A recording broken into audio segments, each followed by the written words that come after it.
Mamy początek kwietnia, forsycje kwitną, a to znak, że jesteśmy w pełni sezonu cięcia róż, wiosennego cięcia róż.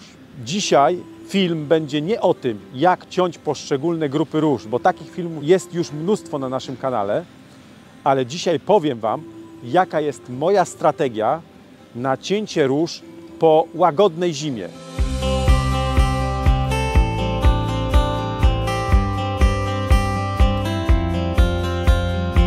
Grzegorz Chyży, Róże Ogrodowe, witajcie. W ubiegłym roku mieliśmy zimę bardzo ostrą i wiele róż ucierpiało. Tegoroczna zima była bardzo łagodna i wiele róż wygląda niezwykle dobrze po tej zimie.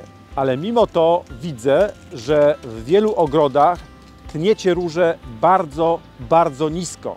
Moja strategia jest dokładnie odwrotna, ale powiem Wam, że często rozumiem te osoby, które w tym roku nisko tną róże, dlatego że popełniły błąd w ubiegłym roku. Powiem Wam jaki i powiem Wam, jak ja będę ciął róże w tym roku. W ubiegłym roku zima mocno uszkodziła wiele róż. Na filmie z wiosny sprzed roku możecie zobaczyć, jak nisko ja ciąłem te róże, których pędy wyglądały podejrzanie. Istniało duże prawdopodobieństwo, że te pędy są nadmarznięte i te róże nie będą rosły dobrze. Ale szczególnie przy różach pnących czy przy różach parkowych wiele osób się zawahało i w ubiegłym roku nie dokonało ostrego cięcia. I co się wtedy okazało? Okazało się, że te róże przez cały sezon wyglądały źle. Pędy częściowo nadmarznięte. Na początku wydawało się, że jakoś rokują w miarę dobrze, ale później nowe przyrosty z nich były bardzo słabe. Często te przyrosty były nierównomierne i róże w czasie sezonu wyglądały trochę tak jak tutaj, że mieliśmy taką przeplatankę młodych pędów, często rachitycznych, ze starymi brązowymi czy czerniejącymi pędami. I te osoby w tym roku robią to, co powinny zrobić w zeszłym roku, czyli tną te róże bardzo nisko, prawie że przy samej ziemi, licząc na to, że roślina się odmłodzi i że wypuści nowe, mocne pędy z samej nasady. Ja to robiłem dokładnie rok temu. Dzięki temu, że zima była na tyle łagodna, że w zasadzie pędy róż nie ucierpiały, prawie żadnych odmian, czasem gdzieś miniatury mogły lekko ucierpieć, ale większość róż po tej zimie wygląda tak jak te krzewy. Wszystkie pędy są całkowicie zdrowe, zielone, pięknie wznawiają wzrost. Uważam, że to jest fenomenalna szansa, fenomenalna okazja na to, żeby skorzystać z takiej szansy, jaką nam daje przyroda. Jeśli macie róże, które w zeszłym roku nisko przycięliście, wyrosły nowe, zdrowe pędy, które bardzo dobrze przezimowały, to nie warto tych róż mocno przycinać. Ale są wyjątki, o których powiem za chwilę. W ubiegłym roku popełniłem jeden błąd, z którego chcę wyciągnąć wniosek. Mianowicie zbyt szybko chciałem, żeby młode róże zbudowały krzew na tyle okazały, jak róże trzyletnie. Wobec tego, chcąc ten efekt wielkich krzewów uzyskać jak najszybciej, bardzo słabo, a czasem prawie w ogóle nie przycinałem róż młodych. I uważam, że to jest duży błąd i nie róbcie tego. Tu mam teraz 3 krzewy róży, którą sadziłem latem ubiegłego roku z doniczek. Czyli te róże nie mają jeszcze roku, jak tutaj rosną. I takie róże, czyli te wszystkie róże, które sadziliście na wiosnę w ubiegłym roku, w lecie z doniczek lub jesienią zeszłego roku, po prostu przytnijcie bardzo krótko. Gwarantuję Wam, że takie niskie przycięcie bardzo się opłaci, dlatego że roślina w tym momencie jest już ukorzeniona i nisko przycięta wypuści bardzo mocne krzewy, bardzo mocne pędy. Dalej pokażę Wam jeszcze inne sytuacje, w których robię niskie cięcie, mimo tego, że rośliny nie są młode i bardzo dobrze przezimowały. Ale jest jeden bardzo ważny warunek. Jeśli chcecie robić niskie cięcie róż, to musicie je robić jak najwcześniej. Więc zacznijcie cięcie krzewów róż od tych krzewów, które chcecie przyciąć nisko. Jeśli wcześniej, najlepiej końcem marca lub początkiem kwietnia, przytniecie takie młode róże, to jest bardzo duże prawdopodobieństwo, że u nasady zaczną nabrzmiewać pąki, tak jak ten, lub jeszcze niżej pąki śpiące. I to będzie skutkowało tym, że za chwilę krzew będzie zbudowany z takich mocnych, czerwonawych, grubych pędów. O to nam chodzi. Oprócz tych bardzo młodych róż, które chcę przyciąć nisko po to, żeby zbudowały mocne krzewy, jest drugi przypadek, kiedy także chcę przyciąć nisko róże, pomimo tego, że zobaczcie, krzew jest zbudowany z mocnych pędów, bardzo mocne krzewy, pędy bardzo ładnie przezimowały, widać, że wszystko nam się budzi do życia i wiem, że to będzie piękny krzew w czerwcu. To są róże wielkokwiatowe, ale w literaturze od dawna można znaleźć taką informację, że róże wielkokwiatowe po każdej zimie powinno ciąć się nisko. Po to, żeby niezbyt dużo pędów roślina wytworzyła, ale żeby te pędy były jak najmocniejsze. Wobec tego ja robię sobie taki eksperyment, że zostawiam ten cały rząd krzewów nieprzycięty. To były rośliny tak przycięte jesienią przed zrobieniem kopczyków. Późną jesienią przycięliśmy wstępnie rośliny i ja ich w zasadzie nie dotykam sekatorem. One tak przezimowały, że nie potrzebują żadnej ingerencji sekatorem. Ale ten pierwszy rząd tutaj to są też róże wielkokwiatowe, tak? Ale je przytnę dokładnie tak, jak podaje literatura, czyli bardzo nisko. Zobaczcie, redukuję krzew do pędów 4-3 cm. Zostawiam 1-2 pąki na pędach. Takie krótkie pędy zostawiam po to, żeby zobaczyć, jaka będzie różnica w terminie kwitnienia, w wielkości krzewu, w budowie krzewu, w pełni sezonu i pod koniec sezonu. Jak te rośliny będą wyglądały pod koniec sezonu? Ta sama odmiana, przycięta nisko i przycięta dość wysoko. Robię to z różami wielkokwiatowymi. I znowu, jeśli taką roślinę przytniemy odpowiednio wcześnie, czyli teraz, początkiem kwietnia w tym roku, to jest czas na to, żeby mnóstwo pąków śpiących w nasadzie się obudziło i wznowiło wzrost. Na tym nam zależy i nie możemy zwlekać z tym zabiegiem.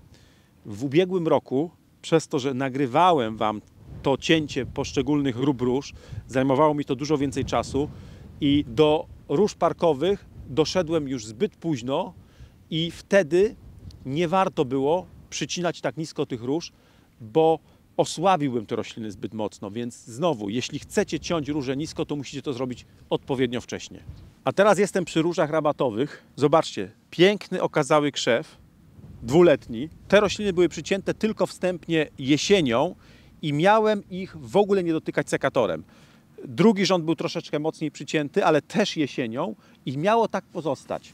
Podobnie ma się sytuacja z tymi roślinami, które rosną tu wzdłuż drogi, jako ten szpaler, który ciąłem w ubiegłym roku wiosną tak mocno. One też odnowiły się, mają młode pędy i też nie będę ich przycinał. Ale ponieważ my mamy tutaj kolekcję i chcemy sprawdzać, jak te rośliny się zachowują, jak te odmiany się zachowują, jakie są różnice między nimi, a jest jeszcze na tyle wcześnie, że ta roślina nie ma dużych przyrostów, w zasadzie wszystkie te odmiany rabatowe nie dały jeszcze dużych przyrostów, więc wymyśliłem sobie, że zrobię jeszcze eksperyment i jeden z tych rzędów, czyli jedną z każdej odmiany, jedną z 3 róż z każdej odmiany przytnę nisko. Też po to, żeby zobaczyć, jak ona się będzie zachowywać, jakie będą różnice między tymi 3 krzewami. Krzew prawie w ogóle niecięty, wysoki, duży, krzew lekko przycięty i krzew mocno przycięty. Będziemy obserwować te różnice w pełni sezonu. Jeszcze 2 tygodnie temu, kiedy zrobiło się tak ciepło, obawiałem się, że nie zdążę przyciąć tych wszystkich róż we właściwym terminie. Całe szczęście ochłodziło się, zapowiadane są przymrozki, temperatury nocą są niskie, w dzień mimo słonecznej pogody też jest chłodno. I słuchajcie, to jest bardzo dobrze. Nie obawiajcie się, że Wasze róże w najbliższy weekend ucierpią, bo będą przymrozki -3, -4 stopnie. Nic im się nie stanie.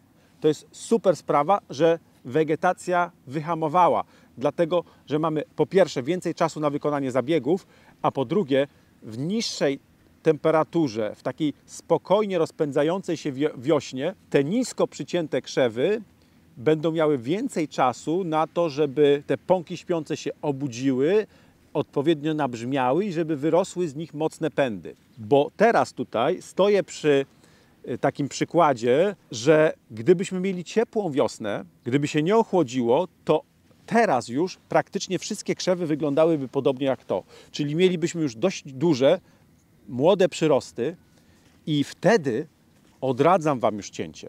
Jeśli Wasze róże, jeśli spóźnicie się z cięciem lub z jakiegoś powodu Wasze róże przyspieszyły tą wegetację i mają już kilkucentymetrowe przyrosty, to moim zdaniem lepiej jest się powstrzymać od cięcia, pozwolić tej roślinie rosnąć tak, jak ona chce, dlatego że przycięcie jej wtedy, kiedy ona już mocno ruszyła, spowoduje duży stres dla tej rośliny i ona będzie dużo, dużo gorzej rosła w całym sezonie niż wtedy, kiedy jej nie dotkniecie sekatorem. Czyli jeśli chcecie ciąć róże nisko, musicie to zrobić wcześniej. Powtarzam to już 3. raz. Natomiast jeśli się spóźnicie, to odpuśćcie sobie mocne cięcie róż. To naprawdę wyjdzie lepiej dla tej rośliny. I słuchajcie, ta sama filozofia, którą stosowałem w przypadku róż krzaczastych, dotyczy też róż piennych. Tu mam młode róże pienne, które 2 tygodnie temu mocno skróciłem i już fajnie można zaobserwować, jak ładnie nabrzmiewają mocne pąki w nasadzie tej korony. Tu mamy Gartenspatz, tu mamy odmianę okrywową o bardziej wiotkich pędach, ale dzieje się to samo. Nabrzmiewają nam pąki w nasadzie korony. O to nam chodziło. Natomiast róże stare, które bardzo dobrze przezimowały, są w miarę odmłodzone, nie będę ich mocno ciął. I takie cięcie, kosmetyczne cięcie, lekkie cięcie zostawiam sobie na koniec. Zaraz Wam to pokażę. Mówiłem Wam, że te odmłodzone róże w szpalerze przy drodze bardzo dobrze przezimowały. Ale jak się dobrze przyglądniecie, to niektóre odmiany mają pędy, które wyglądają gorzej. Jeśli zdążę, to będę robił kosmetykę. Będę wycinał te pędy, które po prostu są suche albo są bardzo cienkie. Po prostu zrobię jeszcze taką dodatkową kosmetykę, ale taki rodzaj cięcia zostawiam sobie na koniec. Jeśli zdążę, to zrobię. Jeśli nie zdążę, to nawet jeśli tego nie zrobię, to tak naprawdę nic wielkiego się nie stanie. Wycinam sobie takie coś, co w zasadzie tylko przeszkadza w wyrastaniu nowych, mocnych pędów z nasady. To są chore, przemarznięte pędy albo wyrastające z przemarzniętego pędu i właśnie tak najczęściej wyglądały róże w ubiegłym sezonie, w lecie, wtedy kiedy ktoś miał róże przemarznięte, ale nie chciał ich mocno przyciąć, bo mu było szkoda, więc one tak marnie rosły. Więc ja sobie teraz, jak będę miał czas, powycinam jeszcze resztki takich pędów, ale mówię, to jest praca, którą sobie zostawiam na sam koniec, bo ona jest najmniej pilna. I na koniec zostawiłem róże pnące, dlatego że to są dość młode róże pnące. One w zasadzie nie wymagają cięcia, a dla mnie pilniejszą sprawą było przymocować je do konstrukcji. Zrobiłem to w ubiegłym tygodniu. Dlaczego to było takie pilne? Dlatego, że zobaczcie, mamy tutaj mnóstwo młodych pędów wyrastających. Pączki nabrzmiały, zaczęły pędy wyrastać i jeżeli zwlekałbym z tym przymocowaniem tych pędów do konstrukcji, to nawet po tygodniu czy po 2 tygodniach te młode przyrosty byłyby jeszcze większe, jeszcze trudniej by mi było to zrobić i jeszcze więcej tych przyrostów bym zniszczył. Zobaczcie, tutaj jest przykład taki, że próbując naginać te pędy, układać je, część tych młodych przyrostów zniszczyłem. Tutaj, tutaj, tutaj. Dlatego tak strasznie mi zależało na tym, żeby to zrobić jak najwcześniej. I teraz, kiedy już mam to zrobione, teraz, kiedy poprzycinam sobie wszystkie róże, które mam przyciąć nisko, na których mi zależy, żeby były przycięte nisko, dopiero wtedy przystąpię do robienia kosmetyki tutaj. Co tu trzeba zrobić? Końcówki dosłownie pędów, które są suche, które są cienkie. Zajmę się też tymi liśćmi, które nie spadły, a które wymagają usunięcia. Jeśli mam, tak jak tutaj, zobaczcie, koniec pędu jeszcze z kwiatem z ubiegłego roku, to też będę to przycinał na samym końcu. To nie jest pilna praca.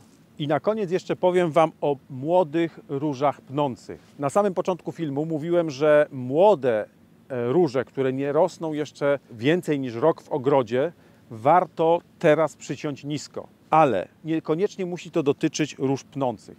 Są w zasadzie 2 szkoły, jak prowadzić młode róże pnące. Można je teraz przyciąć bardzo nisko, też pamiętając o tej głównej zasadzie, że musi to być bardzo wcześnie, czyli koniec marca, początek kwietnia. Możemy je przyciąć tak nisko, jak przycinamy wszystkie w zasadzie młode róże, czyli na kilka centymetrów od ziemi. To jest jeden sposób. A drugi sposób jest taki, który ja tu zastosuję, czyli jeśli róża wypuściła mi kilka w miarę mocnych pędów, takich 1,5 metrowych, metrowych lub dłuższych, to ja je zostawiam i zostawiam również te słabsze pędy, tak?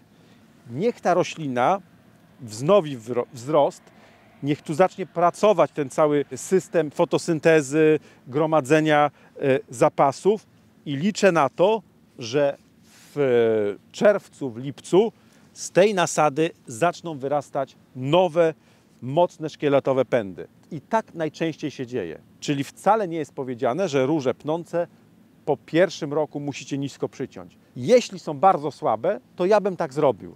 Natomiast jeśli macie kilka mocnych pędów, a zima była łagodna, to zostawcie je.